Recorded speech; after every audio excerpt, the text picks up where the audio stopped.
Good afternoon, dear viewers and listeners. As we continue to celebrate the profound legacy of Swami Vivekananda's 125th year visit to the Bay Area, a visionary who saw music as an universal language of the soul, we now turn our attention to two global ambassadors of music, the visionaries who has truly made the world their stage.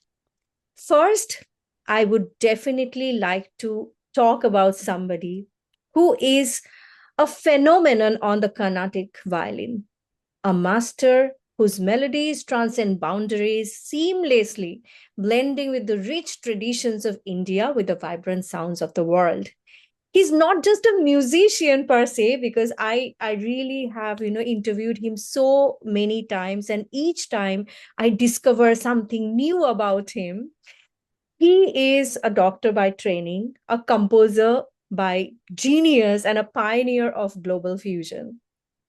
I am immensely privileged to welcome the legendary Dr. L. Subramaniam. Namaste. You know, his presence here performing at this historic 125th year celebration really reminds us how music can unite and how music can inspire. And now I turn like all of your attention to a brilliant young artist who is not only carrying forward an incredible musical lineage, but also charting his own innovative path. He, I think, so far I remember about him, he began his journey on the violin at the tender age of 3. Am I right? Yes, yes. Yes, and trained by his legendary father, hailed as the new king of Indian classical violin. He is a prodigy who has captivated audiences worldwide with his amazingly fresh perspective. He's also a passionate educator. He empowers the next generation of musicians. And I am absolutely thrilled to welcome the extraordinarily talented Ambi Subramaniam. Thank you so much. You know, I would say all the viewers get ready for an enthralling conversation and a deeper look into the mind of two musical icons. So, here we start. My first question to you, Dr. Subramaniam. You are performing at this very significant event honoring Swami Vivekananda's 125th year visit to the Bay Area.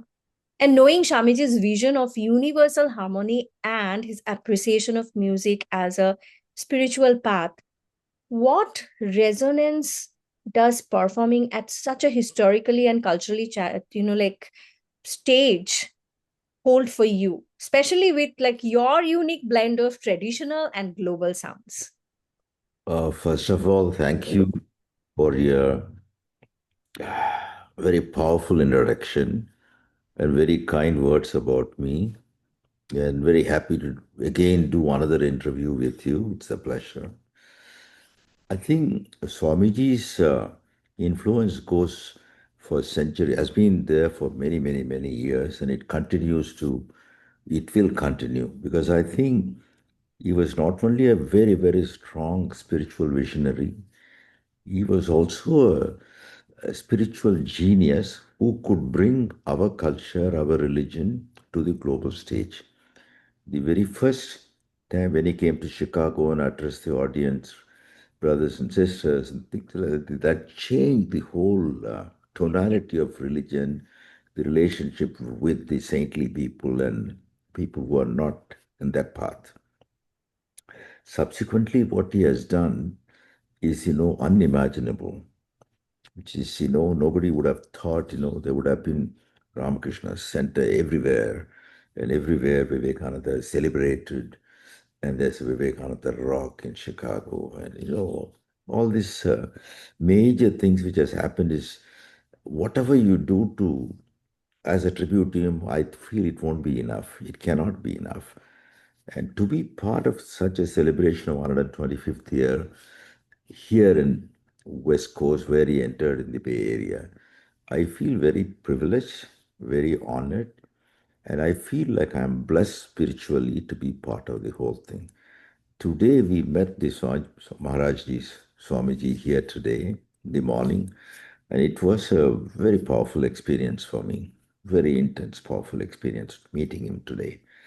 And I'm thankful to him for inviting us to perform for such a very important spiritual and also musical occasion, because I think Vivekananda ji was also very fond of music. As you said, music was his soul.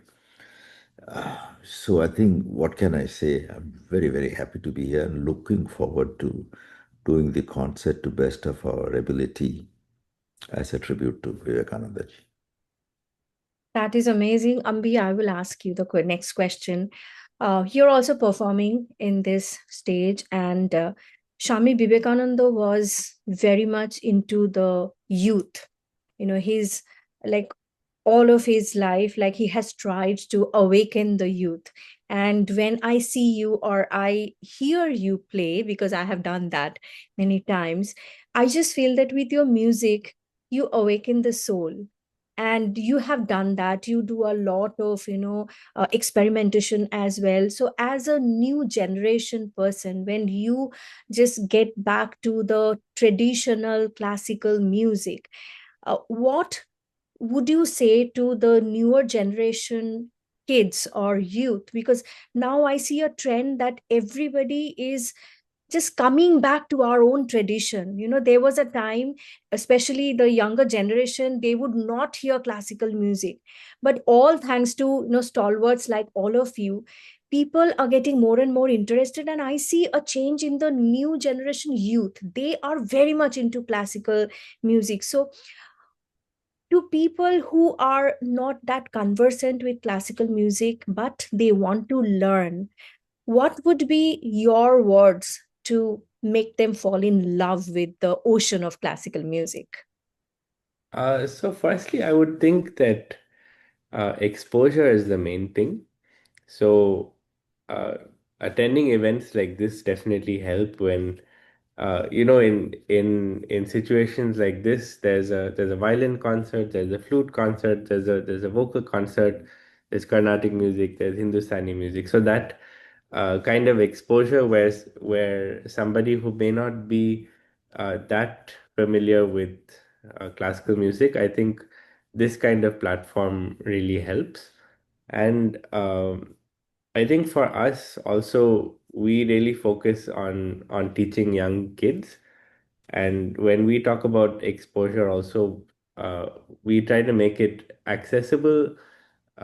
One is economically, but also to make sure that classical music is presented in a way that it can appeal to a 3-year-old or 5-year-old or 7-year-old.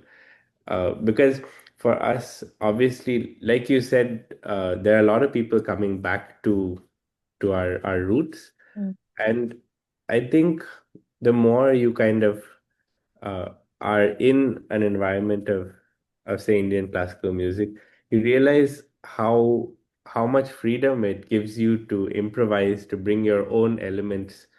And even though our music has been around for thousands of years, it is continuously innovating and continuously growing, and it's a living and breathing art form, which I think is amazing. And I feel when people are more exposed to it, they realize how much it can vary and change from artist to artist. Perhaps when you're not as close to it, and the fact that it's so many thousands of years old and all of that can sometimes be a barrier. But I think exposure and listening to different instruments, listening to different types of musicians, you realize that there's so many different things happening all the time. And as an artist also, it's amazing to kind of be inspired continuously by watching and seeing so many interesting artists. Yeah, when we talk about new generation, we talk about new music. Dr. Subramaniam, you are renowned as a pioneer of global fusion. You actually brought Carnatic music into dialogue with jazz, with Western classical, and various other world music forms. But my question to you is like, I really want to know, how do you approach these collaborations, ensuring that the essence and the purity of the Carnatic tradition remains intact? Because I have heard that, like, how come, like, it's so blended, but yet it's so different. It has its own charm, and you just keep it intact, and you just create something entirely new, and it's accessible to the diverse audience. Like, how do you do that? Like, what's the magic? Well, thank you. Before I come to that, I'd like to mention, earlier in 70s, usually classical, North Indian classical musician and South Indian classical musicians, we played separately whenever we played classical music. And thanks to Ustad Ali Akbar Khan Saab, we started the North-South Jugalbandi right here in the Bay Area. The very first concert of North-South Jugalbandi with Ustad Ali Akbar Khan Saab and myself was in Wheeler Auditorium in Berkeley. Subsequently, we did a lot of North-South Jugalbandi with Ustad Bismillah Khan, Pandit Jasraj, Pandit Joe, a lot of people. So on one side, we were trying to bring the North-South interaction so that each audience, instead of being separate audience, can cross over and appreciate both the system by selecting a raga and giving the different sides different flavor to the same raga. It's almost like an elephant. You can see an elephant from the front, you see a face, you can see from the side, you can see body and forelegs. So, but still it is an elephant. So it's like that, taking a raga and bring the emotions of the raga and things like that. Similarly, when you do those days also, one of the things which bothered me was whenever they talked about classical music, they they said Occidental music was Western classical music was classical. Everything else they put it under a carpet of world music, Oh. assuming, so it gives an impression Indian music is not classical music, is part of the, world music, whereas classical music only referred to the Occidental music. So that really bothered me. So I used to say, any opportunity I got in an interview or wherever it is, I used to say we have a system of classical music which is probably the oldest system of classical music from the earlier prehistoric time. Then it split into north south during the Mughal invasion. It became a two beautiful system. The North Indian music took some of the Persian influences. So now we have two beautiful classical music system. So we should not put it under world music carpet. So I started creating competitions in an idiom called global music, which was not there. The global music included our classical music, it also included Western classical music. It also included jazz. It included, spiritual music. So all different kinds of music came under global music. It's almost like when somebody says you are studying world geography, you don't study every country other than US or Europe and thinking that it is separate. Everything else comes under world geography. World geography includes everything. World music should have included everything. So instead of that, I mean, I started the concept of global music. So that gave me, some of the ideas and desire to present Carnatic music and our music, Indian music, in different contexts. One was starting with North-South Jugalbandi. Then we did, people like Herbie Hancock, George Duke, Stanley Clark, a lot of conversations with Stephen Grappelli. For the time, for every artist, I had to study their strength and create a composition so we can push the boundary and we can create something new instead of playing together where without anything new or pushing the boundary for both of us, it will be something which has already existed. So that forced me to study the other artists. So one of the earliest thing I did was also with the one of the greatest violinists, Lord Ehudi Menuhin. I was asked to do a concert in the United Nations in New York.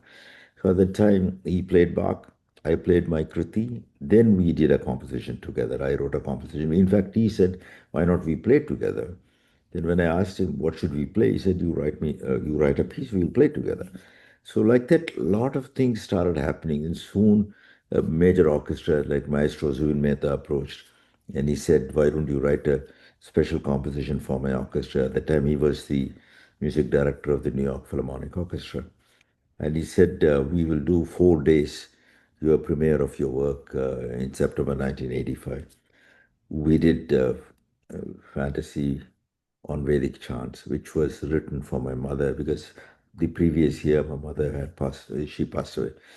So at that moment, I was not interested in doing the project. And subsequently, my father and elder brother Vaidyanathan, they said, when Maestro Mehta comes and asks you to do a thing, it is good for our music. The entire orchestra, I think 80 plus piece orchestra, they are going to be playing your composition behind with you, and you'll be doing a solo, projecting Indian music, and Maestro will be conducting. You should do that.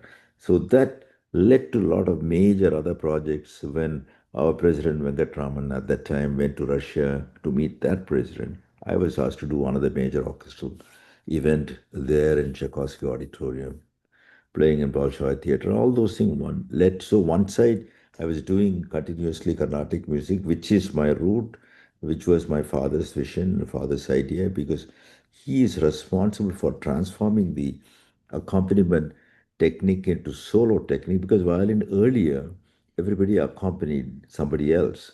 So Mm. violin wasn't one of the main accompanist for everybody else. So at the time, he had a vision saying that, like Menuhin or Grappelli or Joshua Heifetz or David Oistrakh, we should also play our Indian music as a solo instrument in all the major concert hall to elevate the stature of our classical music. So for that, the first thing he did was he created solo techniques, because before that there was emphasis on accompanying technique. So he changed the whole thing. He created a lot of solo techniques. So that helped me a lot. So whenever you played with the major orchestra, about 80, 90 people playing, all of a sudden your solo line comes. If you don't have that power, you sounded very thin. So almost you have to sound like a big ensemble playing just with one individual playing. So all those visions and things kept pushing me. There was an inner light. He was my inner light guiding me, and some spiritual guidance was there. So that every project when I got involved in, similarly with Peter Brook's Mahabharata, when he did 9 hours of Mahabharata, he wanted me to be the artistic director. When I did the film Salam Bombay for the first time, one of the movies I was asked to do, Vijay was responsible for that when Meera asked Vijay. So subsequently, we did a lot of different things. For everything had a different direction, different approach. There was inner voice guidance, and the thought of maintaining the classicism of our classical music, and then push it through different facets, different faces, different sweetener. That's what I was trying to do. I can definitely say that, sir, your father was a visionary. I'm so thankful that he did it, and that's the reason today we can enjoy your music. And maybe like many, many musicians, they're coming forward, they're trying their solo pieces. Speaking of that, Ambi, you have learned from the best. You have learned from your father, but you have your own aura right now. Sorry, missed the best. Best was my father. Yes, for him, you must be the best. Like, like we always tell that the best food is my mom's food, right? So it's like that. For you, it's your father. For him, definitely it's you. I think so. What about you, Ambi? What do you think? Yeah, for sure, for Yeah. sure. So, so, but Ambi, you are not only a performer, but you are also deeply involved in music education also. So, what drives your passion for teaching, and like, what do you hope to instill in the thousands of young minds that you and your, sibling, you are guiding into the world of music? So I think for us, uh, like my father mentioned, we in our family we have a history of performing, but we also have a great history of music education. My grandfather was a great music educator. He taught so many amazing students, and of course, he also was a singer and violinist. So for us, also Bindu and I initially at Sapa we work at two things. One thing is like working towards creating the next generation of performing musicians. So there we work a lot on multidiscipline. So some kids will say learn Carnatic singing and Western piano, or say mridangam and guitar, or violin and voice, those kind of things.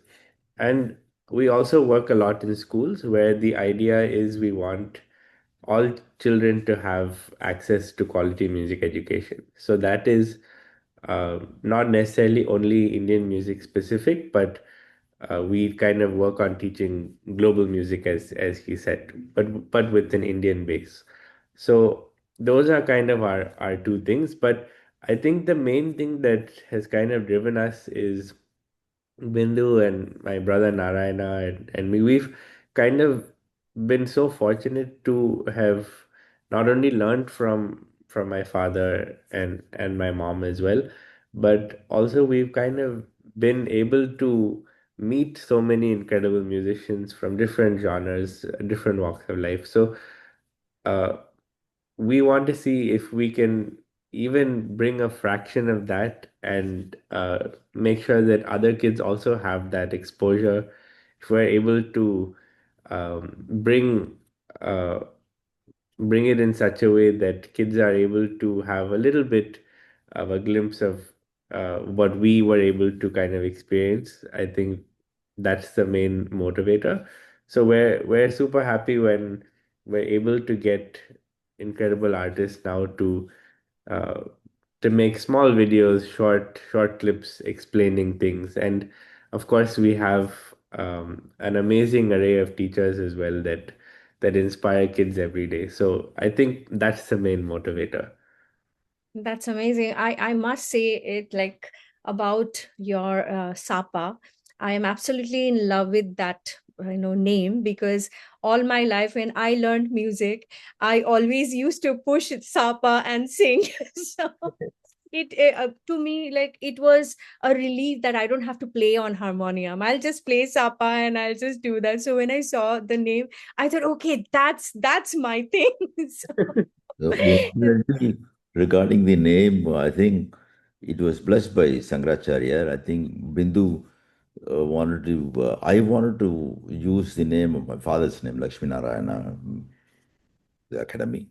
But at that time, we went to Sangracharya, Sri Jayendra Saraswati ji. yes, okay.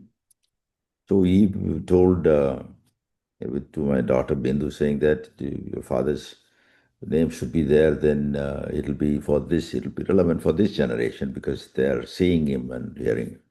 So she immediately said, Appa, this is what we are going to do.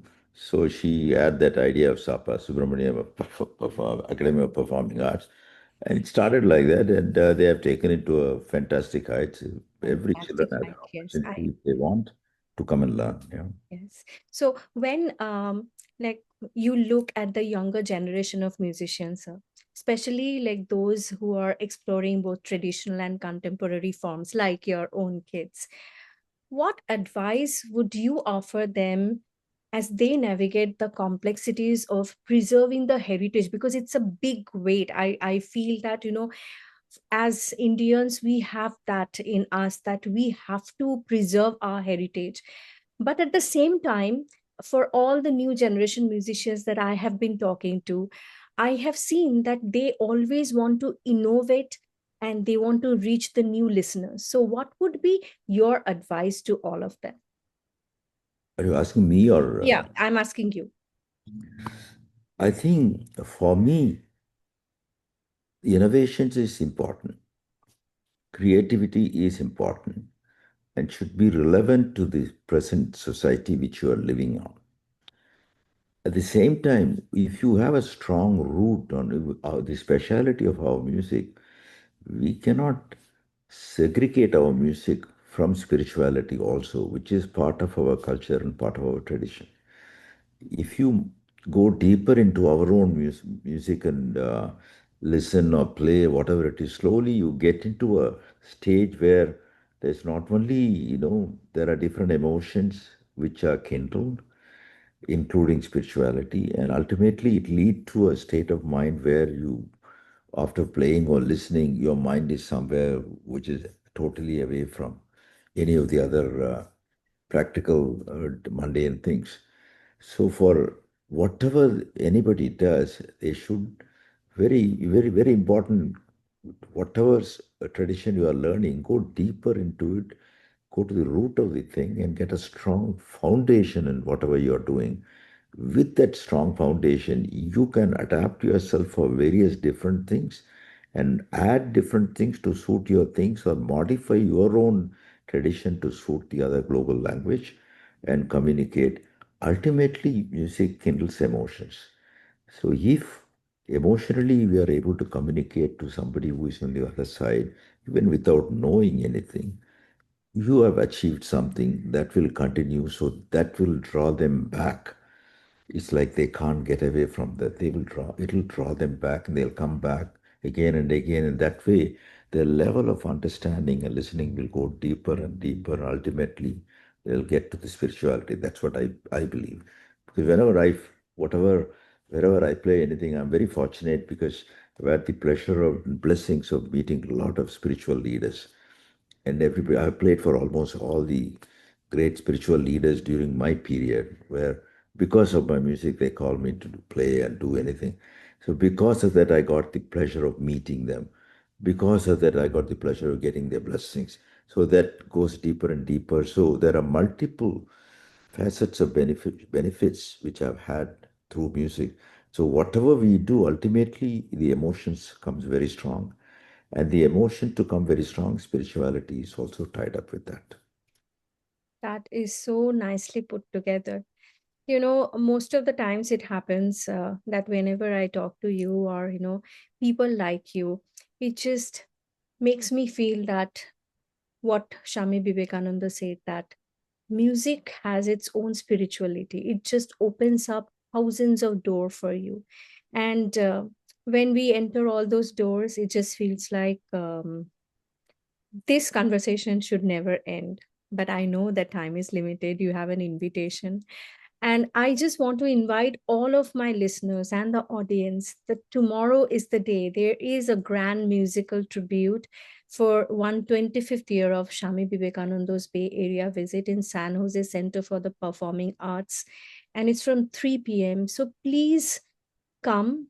And I can only say that for some concerts, a ticket is not only to a concert, it is the ticket to open up your soul. It is the ticket to meet and hear these legendary, iconic musicians and people who are the torchbearer of our culture, our heritage, and through their music, they transcends borders. So I am wishing that everybody, I'm hoping sincerely that all of you are coming tomorrow. And this podcast should never end because I have too many questions. As I said, that many times I took your interview, and every time I have new questions, I learn new things, and I just wish that, okay, it should not end today. So We'll continue in the next visit, we definitely. will do that. We will definitely do that because today I learned that I have so much to learn from you about your father, about different alleys of classical music, and Ambi. Oh my God! Like you are doing something so amazing. I need separate episode with you as well. But for today, thank you so much. It's been a blessings, and I will see you tomorrow in person. I'll be emceeing the event. So Looking forward Great, to. great. Thank you very much for asking deep questions, which make us also think before we answer. Thank you and God bless. thank you God so bless.